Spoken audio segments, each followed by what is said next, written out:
It was a crisp, quiet Friday morning in Winona, Minnesota, the kind of morning that feels full of ordinary promises and daily routines. Madeline Kingsbury, a 26-year-old mother, was starting her day just like any other, focused on her two beautiful children. She kissed them goodbye, a simple gesture of love, before driving off into a morning that would soon turn into a nightmare. But as the hours passed, the routine shattered.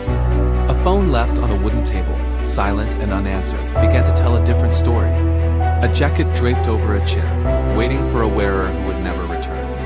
The silence in the house became deafening. This is a story of a disappearance that gripped a community and a search for a truth that deserved to be told.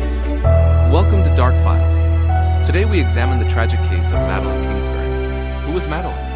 To those who knew her, she was a light, compassionate speech-language pathology assistant, dedicated to helping others find their voice. Her colleagues at Winona Health remember her as a bright spirit, someone who brought warmth into every room she entered. At home, she was a mother first.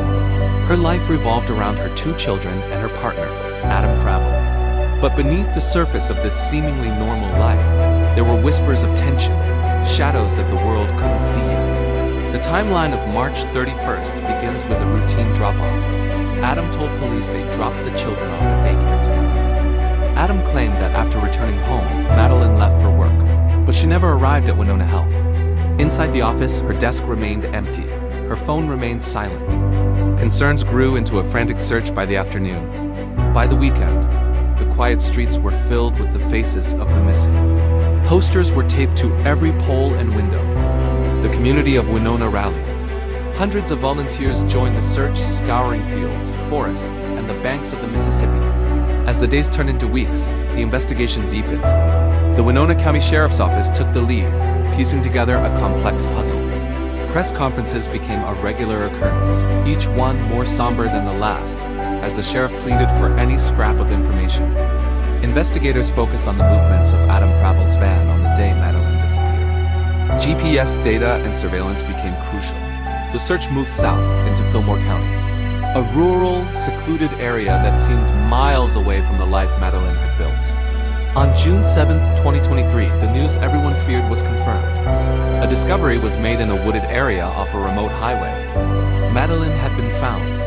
The hope for a safe return vanished, replaced by a collective grief that settled over the entire state. Shortly after the discovery, law enforcement moved in. Adam Fravel was arrested and charged with second-degree murder. The case revealed a story of domestic turmoil and a tragic end to a life that had so much more to give. But through the tragedy, Madeline's legacy lives on. Her family ensures her name is associated with love, not just loss. She was a voice for those who couldn't speak, a mother who loved without limits, and a daughter Winona will never forget. We tell these stories to honor the victims and to seek justice for those who can no longer demand it for themselves. Thank you for joining us on Dark Files. Subscribe for the truth. Justice for Madeline. Court documents revealed that investigators had conducted extensive analysis of cell phone data, location tracking, and digital records in the weeks between Madeline's disappearance and her remains being found. That data placed significant scrutiny on Fravel's movements and his account of events on March 31st. The condition and location of Madeline's remains, in a rural county more than an hour's drive from Winona, raised serious questions. Fillmore County had no obvious connection to Madeline's life or routine. Prosecutors also cited prior domestic incidents as part of the broader context. The picture being constructed was not of a random act, but of something that had been building for some time within that household.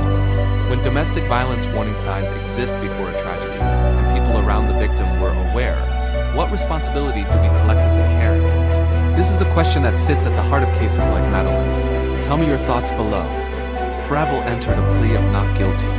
His defense team challenged aspects of the prosecution's case. The case moved through the Minnesota court system with the full weight of evidence. But the truth, as it so often does, eventually found its way into a courtroom. And here's where this story reaches its devastating conclusion. In September 2024, Adam Fravel stood trial for the murder of Madeline Kingsbury. The prosecution presented a case built on forensic evidence. Piece by piece, the story of what happened on and around March 31st, 2023 was laid before the jury. After deliberations, the jury returned its verdict. Adam Fravel was found guilty of 2 counts of second-degree murder in the A guilty verdict brings legal justice. But for the children Madeline left behind, who will grow up without their mother? What does justice mean? Fravel was subsequently sentenced to prison. Madeline's family faced the outcome with a grief that a verdict can acknowledge but never undo. In the United States, domestic violence is one of the leading causes of homicide for women. More than 3 women are killed by partners every day. What the Kingsbury case demonstrated was the role that community plays. The hundreds of volunteers who searched for Madeline. The family members who gave interview after interview to keep her face on television screens. The friends who refused to let her story go quiet. What can ordinary people do to support the people around them who might be in dangerous domestic situations? Because awareness without action changes nothing. Madeline Kingsbury was 26 years old. She was a speech-language pathology assistant who spent her working days helping people find their voice. She was a mother who was devoted to her 2 young children.